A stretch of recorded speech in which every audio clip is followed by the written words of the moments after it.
BRS Congress నేతల మధ్య మాటల తూటాలు పేలుతున్నాయి. రాజీనామాలపై సవాళ్ల పర్వం ఇంకా కొనసాగుతోంది. సీఎం రేవంత్ రెడ్డి కొడంగల్ ఎమ్మెల్యే పదవికి రాజీనామా చేయాలని సవాల్ విసిరారు. బీఆర్ఎస్ వర్కింగ్ ప్రెసిడెంట్ కేటీఆర్ 50,000కి ఒక్క ఓటు తక్కువ వచ్చినా రాజకీయ సన్యాసం తీసుకుంటారన్నారు.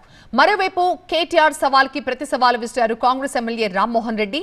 కేటీఆర్ కి దమ్ముంటే సిరిసిల్ల ఎమ్మెల్యే పదవికి రాజీనామా చేసి 50,000 మెజారిటీతో గెలవాలంటూ సవాల్ చేశారు. దమ్ముంటే రేవంత్ రెడ్డి కొడంగల్ ఎమ్మెల్యే పదవికి రాజీనామా చేసి మళ్ళీ ఇక్కడికి రా, ఎవరు గెలుస్తారో చూద్దాం.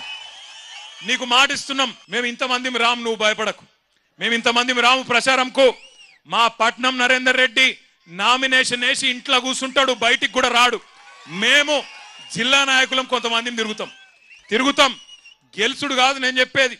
50,000కు ఒక్క ఓటు తక్కువ వచ్చినా నేను రాజకీయ సన్యాసం చేసి మళ్ళా రాజకీయంలో కూడా ఉండా. ఇది వాస్తవం. ఈరోజు కొడంగలే కాదు, రాష్ట్రం మొత్తంలో వాస్తవం ముఖ చిత్రం ఇది. దత్తత తీసుకుంటున్న కొడంగల్ నియోజకవర్గం అన్నావు, మరి దత్తత తీసుకున్న నియోజకవర్గం నువ్వు ఏం చేసినావని చెప్పలేదు కాబట్టి ప్రజలెవరు కూడా నమ్ముతలేరు. నీకు దమ్ము ధైర్యం ఉంటే సిరిసిల్లకు రాజీనామా చేసి నువ్వు మళ్ళీ గెలువు అని చెప్పి కేటీఆర్కు సవాల్ విసురుతున్నాం. రామ్మోహన్ రెడ్డి నియోజకవర్గం శివారెడ్డిపల్లికి రావాలన్నా కొండారెడ్డిపల్లికి రావాలన్నా అని అడిగిండు గతం లోపల.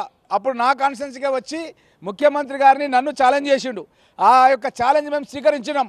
ఆయన పారిపోయిండు. కాబట్టి ఇప్పుడు మేమేమంటున్నామంటే నీ సిరిసిల్లకు రాజీనామా చేసి నువ్వు గెలువు, 50,000 మెజార్టీతో గెలుస్తా అంటున్నావు కదా, నువ్వు అసలు గెలువు, నువ్వు గెలిచి చూపెట్టు, అప్పుడు ప్రజలు నిన్ను నమ్ముతారని చెప్పి కేటీఆర్కు ఛాలెంజ్ విసురుతున్నావు.